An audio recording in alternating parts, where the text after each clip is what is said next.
जय जगन्नाथ जय Radha Mohan happy life channel आपण मानक बहुत बहुत स्वागत। आशा करुच्ची जगन्नाथ कृपार समस्ते निश्चित भाव भल थे। आज वीडियो है कि सुदशा व्रत। सुदशा व्रत वर्ष में थरे भी पड़े, 2 थर भी 3 थर 4 थर पड़े। जिते थर गुरुवार दिन शुक्ल पक्ष दशमी तिथि पड़ो सेते थर सुदशा व्रत पड़ो।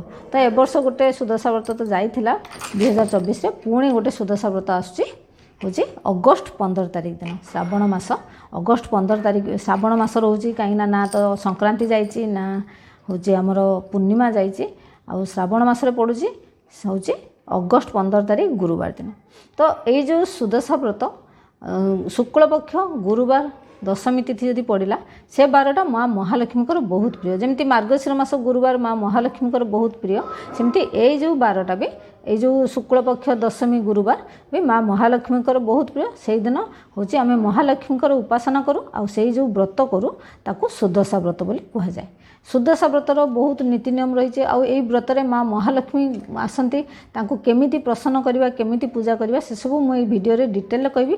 आ सांगे आउ गोटे उपाय कहबी कहीं देखूँ नहीं दरिद्र सम दुख जग माही। सबु जुगरे माने सत्य हो त्रेतया हो द्वापर हो कली हो दरिद्रता समान दुख किसी ना। जोटी जिते संपन्नता रही से घर माने सेटा नुह जे सुखर परिभाषा किंतु दुख दरिद्रता समान दुख किसी ना। तेणु पैसा पत्र धन अर्थ समस्त दरकार। आउ धन अर्थ जदि आम माँ महालक्ष्मी को प्रसन्न जिते करके रखिपर से घर सेते खुशी रे सेते संपन्न रहिबो सेते खुशी रे रहिबो सुखरे रहिबो। एटलिस्ट किछि जो काम पाई पैसा पत्र अभाव रहिबनी सेथिपई हमको माँ महालक्ष्मी को प्रसन्न करबा पड़िबो। तो ये जो गुरुवार दिन मार्गशीर मास गुरुवार हो कि जो सुदशा व्रत शुक्ल पक्ष दशमी गुरुवार दिन हूँ माँ महालक्ष्मी का दिन प्रसन्न करने सबुठु प्रशस्त दिन यहाँ। तो से केमिति आम प्रसन्न करवा माँ महालक्ष्मी को सो दैट कि माँ महालक्ष्मी स्थिर भाव में आम घरे रे से विषय में आपण मानक कहबी। ता सांगे आ गोटे उपाय मुझे आपण मानक कहबी। से उपायटा जदि से आज माने से दिन करूचंती ना निश्चित भाव में आपण घरे माँ महालक्ष्मी स्थिर भाव में बास करेंगे। बिजनेस लाभ हम माने जहाँ भी जो इनकम नुआ नुआ स्रोत खोल माँ महालक्ष्मी को कृपार सुख शांति धन वैभव निश्चित सबकिछि आसो। तो चैनल वीडियो आरंभ करवा। चैनल को जदि एपर्यंत सब्सक्राइब करना ताले समस्त को रिक्वेस्ट चैनल को सब्सक्राइब करूँ, बेल आइकन प्रेस करूँ। वीडियो भल लगे लाइक शेयर करूँ। किसी यदि पचारे मत कमेंट करके पचारि। तो दशमी तिथि कौ दिन गुरुवार 10:30 पर्यंत रोचे। एथर जो दशमी तिथि आम 14 अगस्ट बुधवार आरंभ हो 10:23 रु तापर दिन हूँ गुरुवार 10:27 बेलू दशमी तिथि सरी जापर हूँ आमर एकादशी तिथि आरंभ हो।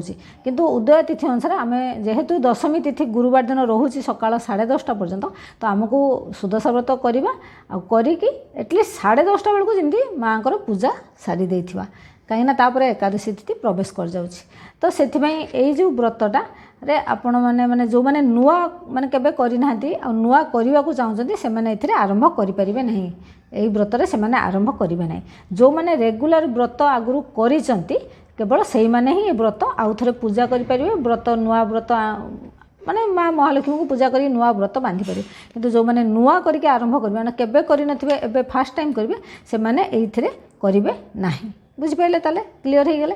तापर आउ गोटे है कि जो मानकर हूँ पीरियड्स हो से मैंने करेंगे कि ना। देखो पीरियड्स रे बिल्कुल भी पूजा पटल करने कथा नुह। कहीं करने कथा नुह से विषय में गोटे वीडियो निश्चित आपण नहीं आसबे। आपण मैंने बुझीपारे कहीं पीरियड्स रे पूजा करवा उचित नुह। आप पीरियड्स रे जदि 5 दिन है ना जदि 5 दिन हो सारी अलरेडी ताले आपण हूँ मुंड धोईकी गाधेकी पूजा करेंगे। किंतु जदि है ना ताले आपण केवल उपवास रखिए आउ माँ को मंत्र जप करेंगे किंतु पूजारे बसबे नहीं कि पूजा जिनस किसी छुईबे नहीं। ये भी आपंकर क्लीयर हो गला। तापर है कि बहुत लोग कहते थर कहार वर्षिका जाए ना किए घरे मृत्युवरण करते तो जाए ना से मैंने करेंगे कि नहीं। देखो सुदशा व्रत लक्ष्मी व्रत सेटा केबे आपन घरे माँ लक्ष्मी को पूजा करना करचंती ना तेणु सेटा आपन करेंगे। लक्ष्मी व्रत रे किसी सेमती मना नाही। आपण सेटा तो ब्राह्मण भी आसती आम निजे निजे पूजा करूँ जमी आम घरे सब ठाकुर को पूजा करें। फिर भी जदि आपण मानक मन कहूना ताहले भी आपण करंतु नाही। किंतु सुदशा व्रत करि हेई पारिबो। आ बहुत लोक माने एटा करि पारिबे आपण माने बुझिपारे ताले आपण बुझीगले सब ये डाउट गुड़ा थिला आपण माने क्लीयर हो गला। तो एबे केमिति कौन करेंगे देखो बुधवार दिन माँ महालक्ष्मी रुहंती कौटी वैकुंठे नहीं कि तो से आम घरे जदि आम सेमती परिष्कार परिच्छन्न सफा सुतरा करके न रखा माँ आसिक देखिए आम घर असना हो जिनपतर सब खेला खेली हो पड़ो केबे भी सी सेठी रहिबे नाही। माँ महालक्ष्मी जिते परिष्कार परिच्छन्न सफा सुतरा हो माँ लक्ष्मी सेठी रहिबा को पसंद करती। आ जो जगार असना होता है माने घर सजड़ा सजड़ी हो न सेठी किए रहती अलक्ष्मी रुहंती तांको भौणी। तो तेणु बुधवार दिन आप गुरुवार दिन तो झड़ाझड़ी किसी हम ना टाइम भी ना 10:30 सुधा पूजा करिया पड़ो। तेणु आप बुधवार दिन सब सफा सुतरा करदे करदे कि पूरा सबू जिनस रेडी करदे थे। तापर आउ गोटे कथा शुणु गुरुवार है बृहस्पति ग्रह बृहस्पति जो ग्रह सी हेले देवगुरु। तो तेणु आपण वंशर जो परंपरा रही से परंपरा को केबे भांगिबा को चेष्टा करिवेनी।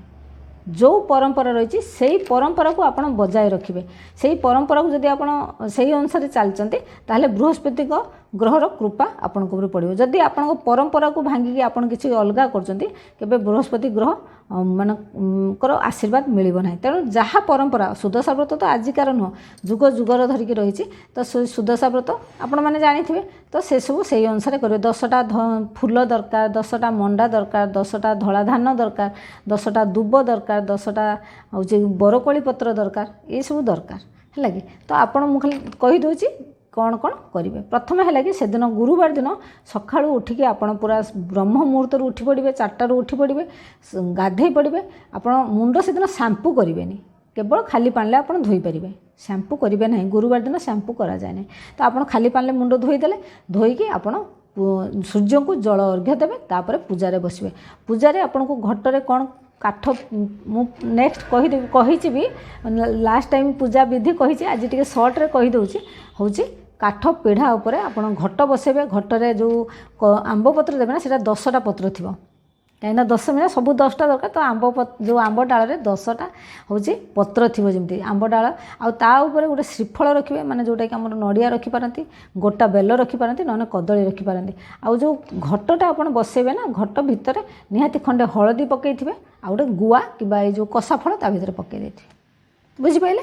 आउ ता उपरे ना आपन कहा उपरे घट उपरे दबापाई गोटे नुआ लुगा आनथिबे माने कपड़ा जो आमे गाँ मानकर कौन जो ब्राह्मण एत आम कौन दो गामुछा दो किंतु एथे गामुछा दवा दरकार नहीं। छोट छोट जो लुगा मिलूँ कि काछा मिलूँ से भाया आणिकी आपण हूँ अर्पण करेंगे कौटी से माँ जो व्रत आपड़ किणिक आनी आगु तो आम निजे गंठी पकाऊलु किंतु एबे हूँ गंठी पड़ुकी मिलूँ तेणु आ गंठी पकड़ दरकार ना। आपड़ से धला सूतार प्राय मिले किंतु पुरी मंदिर जगन्नाथ मंदिर हलदिया सूतार मिले ठीक अच्छे जो थे मिलूँ व्रत तो व्रत तो हलदियार भी मिल धलार भी मिल आपड़ ताकू आणिकी गंगा जल धोईदेवे धोई सारिकी से व्रत को हूँ हलदी आ सिंदूर गोलिकी आपण ताकू गोटे बाटी रे पितल बाटी ताकू स्थापन करेंगे।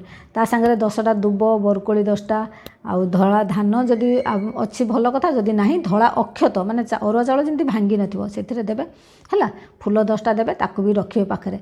तापरे आपण हलदी 10 मेंचा देबे ता ऊपर गोटे गोटे हूँ आमर जो बदरी फल बा जोटा कि आमर कषा फल तापर देबे तापरे माँ महालक्ष्मी को आवाहन करेंगे आस आस महालक्ष्मी मो घर को आस है कि कहीकि आवाहन करके पूजा करेंगे जमती आप नॉर्मल पूजा करती पूजा करेंगे पूजा करिकी पूजा करेंगे पूजा कर सारा भोग देवे भोगरे आप मॉर्निंग रे हूँ कौन देवे मॉर्निंग रे आप देवे जो छेना नड़िया कदली गुड़ चकटिकी से गुजराती छेचिकी पकई थे है गुजराती पकई थे कर्पूर पकईकी से 10टा मंडा करके देवे। 2 प्रहर टाइम रे आप चाउलर जहाँ बनबे खीरी बनातु खेचुड़ी बनातु भात खाली बनातु जो माने जहाँ बनबे ताकू भोग देवे है कि डालमा कदली भजा साग जहाँ भी माँ को प्रिय ताकू बनबे। किंतु आउ गोटे जिनस मुझे कहबी गोटे बाटी रे जदि आपण रूपा बाटी अच्छी आपण घर बहुत भल कथा जदि ना तो पितल बाटी रे आपण ना गोटे महू देवे है कि महू गोटे से भात सांगे गोटे छोट बाटी रे महू माँ को अर्पण करेंगे जोटा बहुत से भल तो महू अर्पण करेंगे। संध्या बेलू पुणी आपण आउ थे फल भोग लगे कि जहाँ आपंकर बनई पारे हालुआ सुजी हालुआ करके भी देवे बहुत भल संध्या बेले सुजी हालुआ करके माँ को भोग देवे। आ देखो सकाଳେ जो पूजा सारे माँ आलती करेंगे है संध्या बेले भी जो पूजा करेंगे माँ आलती करेंगे ମାଆଙ୍କର ଆଳତି ଯଦି ଆପଣ 3 ଟାଇମ୍ କରିପାରିଲେ ବହୁତ ଭଲ, ନହେଲେ ଆପଣ ଆଟଲିଷ୍ଟ 2 ଟାଇମ୍ ତ ନିହାତି କରିବେ, ସକାଳେ ଆଉ ସନ୍ଧ୍ୟାରେ ମାଆଙ୍କ ଆଳତି କରିବେ। ମାଆଙ୍କ ଆଳତି କରିକି ମାଆଙ୍କ ପାଇଁ ପଦ୍ମଫୁଲ ଯେଉଁଗୁଡ଼ାକ ଏବେ ଇମ୍ପୋର୍ଟାଣ୍ଟ, ମୁଁ ତ ବ୍ରତ ତ ଆପଣଙ୍କ ଘରେ ପରମ୍ପରା ଅଛି, ମୁଁ ସର୍ଟରେ କହିଦେଲି। ଏବେ ଯେଉଁଟା ମୁଁ ଇମ୍ପୋର୍ଟାଣ୍ଟ କଥା ଗୁଡ଼ା କହୁଛି, ଗୋଟେ ହେଲା ପଦ୍ମଫୁଲ ନିହାତି ଆଣିବେ, ମାଆଙ୍କୁ ଅର୍ପଣ କରିବେ। ସେ ହେଲେ କମଳିନୀ, ପଦ୍ମଫୁଲ ନିହାତି ଆଣିବେ, ତାକୁ ହେଉଛି ଅର୍ପଣ କରିବେ। ତା ସାଙ୍ଗରେ ଆପଣ ଆଣିବେ ଗୋଲାପ ଫୁଲ। ଗୋଲାପ ଫୁଲକୁ ଆଣିକି ତାକୁ ତା ଯେଉଁ ପାଖୁଡ଼ା ଗୁଡ଼ା ସବୁ କାଢ଼ି ନେବେ, ମାନେ ଏମିତି ପୁରା ଗୋଟା ଫୁଲ ଥାଏ ନା, ତ ପାଖୁଡ଼ା ସବୁ କାଢ଼ି ନେବେ। ଯେଇ ମାଆଙ୍କ ସେଇ ବ୍ରତ ଯେଉଁ ଆପଣ ରଖିଛନ୍ତି ନା, ତା ଉପରେ ଗୋଟେ ଓଁ ଶ୍ରୀଂ ଶ୍ରୀ ନମ କହିକି ସବୁ ପୂଜା ସରିଲା ପରେ, ବହି ପଢ଼ି ସାରିଲା ପରେ, ସୁଦଶା ବ୍ରତ ବହି ତ ନିହାତି ପଢ଼ିବେ, ତାକୁ ପଢ଼ି ସାରିଲା ପରେ ସେଇ ଯେଉଁ ଗୋଲାପ ଫୁଲର ଗୋଟେ ଗୋଟେ ପାଖୁଡ଼ାକୁ ଓଁ ଶ୍ରୀଂ ଶ୍ରୀ ନମ କହିକି 108 ଥର ଅର୍ପଣ କରିବେ। ବୁଝିପାରିଲେ? ଲକ୍ଷ୍ମୀ ସହସ୍ର ନାମ ପଢ଼ିବେ, ଇନ୍ଦ୍ରକୃତ ଲକ୍ଷ୍ମାଷ୍ଟକ ପଢ଼ିବେ। ବୁଝିପାରିଲେ? এটা ନିହାତି ପଢ଼ିବେ। ଆଉ ଘିଅ ଦୀପ ଲଗାଇବେ। ଧୂପ ସେଦିନ ଗୋଲାପ ଫୁଲ ଧୂପ, ଯେଉଁ ରୋଜ୍ ଧୂପ ମିଳୁଛି ତାକୁ ଆଣିକି ଲଗାଇବେ। ମାଆଙ୍କର ରୋଜ୍ ଧୂପ ବହୁତ ପସନ୍ଦ, ମାନେ ଗୋଲାପ ଫୁଲର ଯେଉଁ ଗୋଲାପ ଫୁଲ ଆଉ ପଦ୍ମ ଫୁଲ ମାଆଙ୍କର ବହୁତ ପସନ୍ଦ, ତ ଆକୁ ଆପଣ ଅର୍ପଣ କରିବେ। ବୁଝିଗଲେ ଏଥର କ'ଣ କ'ଣ କରିବେ? ଆଉ ଏଇ ଯେଉଁ ଗୋଲାପ ଫୁଲର ଯେଉଁ ପାଖୁଡ଼ା ଗୁଡ଼ାକ ଗୋଟେ ଗୋଟେ ପାଖୁଡ଼ା ଓଁ ଶ୍ରୀଂ ଶ୍ରୀ ନମ ସେଟା କରିବେ। ବୁଝିପାରିଲେ? ତାପରେ ଆପଣ ସେଦିନ କ'ଣ କରିବେ, ଯେଉଁ ଉପାୟ ମୁଁ କହୁଛି ସେଟା ଗୋଟେ ମନେ ରଖନ୍ତୁ। ଛୋଟ ତମ୍ବାର ଗୋଟେ ଲୋଟା ଆଣିବେ, ଏକଦମ କୁନିଟେ ହେଲା, 30 ଟଙ୍କା 40 ଟଙ୍କା ଭିତରେ ହେବ। ଆପଣ ଆଣିଥିବେ, ଲବଙ୍ଗ କିଣିକି ଆଣିଥିବେ, 90ଟା ଲବଙ୍ଗ, 90 ଲବଙ୍ଗ ଆପଣ ହେଉଛି କ'ଣ କରିବେ, ସେଇ ତମ୍ବା ଲୁଟାରେ ରଖିବେ, ତାକୁ ଗୋଟେ ନାଲି କପଡ଼ାରେ ଗୁଡ଼େଇ ଦେବେ। ଗୁଡ଼େଇକି ସେଇଟା ସେଇଦିନ ସ୍ଥାପନ କରିବେ। ଯେଉଁ ଆମର ମା ମହାଲକ୍ଷ୍ମୀଙ୍କ ଫଟୋ ତ ଥିବ ନା ଘରେ, ଲକ୍ଷ୍ମୀନାରାୟଣ ଫଟୋ ପୂଜା ଘରେ ସବୁ ଥିବ, ସେ ପୂଜା ଘରେ ସେଇଟା ରଖିବେ। କିଛି ପୂଜା କରିବେନି, ଜଷ୍ଟ ତାକୁ ସେଇଦିନ ସ୍ଥାପନ କରିଦେବେ। ସେଇଟା ଯଦି ଆପଣ ସ୍ଥାପନ କରୁଛନ୍ତି ନା, ଘରେ ଲକ୍ଷ୍ମୀଙ୍କର ସ୍ଥାୟୀ ବାସ ହେବ ହେଲା। ତ ସେଇଟା ଆପଣ ସେଦିନ ଏଇ ଯେଉଁ ଉପାୟଟା ନିହାତି ସେଦିନ କରନ୍ତୁ। ବେଶୀ କିଛି ତ ଦାମ୍ ନୁହେଁ, ତାକୁ ରଖିବେ ହେଲା। ଏସବୁ ଜିନିଷ ଆପଣ ବୁଝିଗଲେ କ'ଣ କ'ଣ। ଆଉ ଗୋଟେ କଥା, ଲକ୍ଷ୍ମୀଙ୍କର 10 ନାମ ମୁଁ ସ୍କ୍ରିନ୍ରେ ଆପଣଙ୍କୁ ଦେଇଦେବି। ଆପଣ ସେ 10 ନାମ ହେଉଛି କହିକି ସେଇ ବ୍ରତଟାକୁ ହାତରେ ବାନ୍ଧିବେ। ଯେତେବେଳେ ଆଳତି କରିସାରିବେ, ବହି ପଢ଼ି ସାରିବେ, ଓଁ ଶ୍ରୀଂ ଶ୍ରୀ ନମ କହିକି ଗୋଲାପ ଫୁଲ ଅର୍ପଣ କରିସାରିବେ। ବୁଝିପାରିଲେ? ଲବଙ୍ଗ ରଖିସାରିବେ। ତାପରେ ହେଉଛି ଆପଣ ସେ ବ୍ରତଟା ଆଣିକି ହାତରେ ପିନ୍ଧିବେ। କାହିଁକିନା ଯେହେତୁ ବ୍ରତରେ ଗଣ୍ଠି ପଡ଼ିଛି, ଆଗରୁ ପଡ଼ି ନଥାଏ ଆମେ ପକାଉ, କିନ୍ତୁ ଏବେ ଯେହେତୁ ପଡ଼ିଯାଉଛି ଆଉ ଡବଲ ତ ପକାଇ ହେବନି ନା। ଆପଣ ଲକ୍ଷ୍ମୀଙ୍କର ସେଇ 10 ନାମ ହେଉଛି ମୁଁ ସ୍କ୍ରିନ୍ରେ ଆପଣଙ୍କୁ ଦେଇଦେବି। ଆପଣ ସେ 10 ନାମ, ପ୍ରଥମ ଗଣ୍ଠିର ନାମ ହେଲା କମଳିନୀ, ଦ୍ୱିତୀୟ ଗଣ୍ଠିର ନାମ ମୋର ବି ଏତେ ମନେ ନାହିଁ, ମୁଁ ଲେଖିକି ଆପଣମାନଙ୍କୁ ସ୍କ୍ରିନ୍ରେ ଦେଇଦେବି। ଆପଣମାନେ ତାକୁ ପଢ଼ିବେ। ସେଇ ବ୍ରତ କଲା ବେଳକୁ ଆପଣ ହେଉଛି ତାକୁ ସେଇ ନାଁ ଗୁଡ଼ାକ ଉଚ୍ଚାରଣ କରିକି ତାକୁ ବ୍ରତଟା ହାତରେ ବାନ୍ଧିବେ ହେଲା। ଆଉ ଗୋଟେ କଥା ହେଲା କି, ଏଇ ଯେଉଁ ଏଇ ତ ଗଲା ପୂଜା ସରିଗଲା, ଭୋଗ ରାଗ ସବୁ ସରିଗଲା, ଆପଣମାନେ ବୁଝିପାରିଲେ। ଯଦି କିଛି ଡାଉଟ୍ ଅଛି ମୋତେ କମେଣ୍ଟ କରିକି ପଚାରିବେ, ମୁଁ ନିଶ୍ଚିତ ଭାବରେ ଆପଣଙ୍କୁ ରିପ୍ଲାଏ କରିବି। ତାପରେ ହେଲା କି, ସେଦିନ ଘରେ କଳି ଝଗଡ଼ା କରିବେ ନାହିଁ କାହାରି ସାଙ୍ଗରେ। ଯଦି ବି କିଏ ମାନେ କରିବ ବି, ଆପଣ ଆଭଏଡ଼ କରିବେ, ମୌନ ରହିବେ। ଦିନ ସାରା ଓଁ ଶ୍ରୀଂ ଶ୍ରୀ ନମ ଜପିବେ। ଓଁ ସେଟା ଜପି ପାରିବେ, ନହେଲେ ଓଁ ବିଷ୍ଣୁ ପ୍ରିୟାୟ ନମ ତାକୁ ଜପି ପାରିବେ। କିଛି ଯଦି ନାହିଁ, ଜୟ ମା ଲକ୍ଷ୍ମୀ ଜୟ ମା ଲକ୍ଷ୍ମୀ ଜୟ ମା ଲକ୍ଷ୍ମୀ ଦିନ ସାରା ଜପୁଥିବେ। ଯେତେ ନା ମା ମହାଲକ୍ଷ୍ମୀଙ୍କର ନେବେ, ସେତେ ଆପଣଙ୍କର ମା ମହାଲକ୍ଷ୍ମୀଙ୍କ କୃପା ଆପଣଙ୍କ ଉପରେ ପଡ଼ିବ, ଆପଣଙ୍କ ଘର ଉପରେ ପଡ଼ିବ। ଗଲା, କଳି ଝଗଡ଼ା କରିବେ ନାହିଁ, କାହାରି ନିନ୍ଦା ଚୁଗୁଲି କରିବେ ନାହିଁ, କୌଣସି ଲୋକର। ମା ମହାଲକ୍ଷ୍ମୀଙ୍କର ଏଇଟା ସବୁଠୁ ମାନେ ଯେଉଁ ସ୍ତ୍ରୀ ଲୋକ କାହାରି ନିନ୍ଦା ଚୁଗୁଲି କରେ, ମା ମହାଲକ୍ଷ୍ମୀ ତା ପାଖରେ ରୁହନ୍ତିନି, କେବେ କରିବେନି। ସେଦିନ ବୈକୁଣ୍ଠ ସମାନ ଅଟେ ଆହା ସେହି ଘର, ପରସ୍ପର ସ୍ନେହ ଜଇଁ ଥାଏ ନିରନ୍ତର। ଯେଉଁଠି ପରସ୍ପର ଭିତରେ ସ୍ନେହ ଶ୍ରଦ୍ଧା ରହିଛି, ସେଇଟା ବୈକୁଣ୍ଠ ସମାନ ହେଇଯାଏ ସେ ଘର। ଆଉ ଯେଉଁଠି ବୈକୁଣ୍ଠ, ସେଠି ତ ମା ମହାଲକ୍ଷ୍ମୀ ରହିବେ ହିଁ ରହିବେ। ବୁଝିପାରୁଛନ୍ତି ନା? ଆଉ ଯଦି ସମସ୍ତଙ୍କ ଭିତରେ କଳି ଝଗଡ଼ା ହେଉଛି, ମୁଁ ଆଜି ଆପଣଙ୍କୁ ଗୋଟେ ଉପାୟ ବତେଇ ଦେଉଛି। ଯଦି ଘରର ସବୁ ସଦସ୍ୟମାନଙ୍କ ଭିତରେ କଳି ଝଗଡ଼ା ହେଉଛି, ତ ସବୁବେଳେ ସବୁଦିନ ଟିକେ ମହୁ ଖାଆନ୍ତୁ।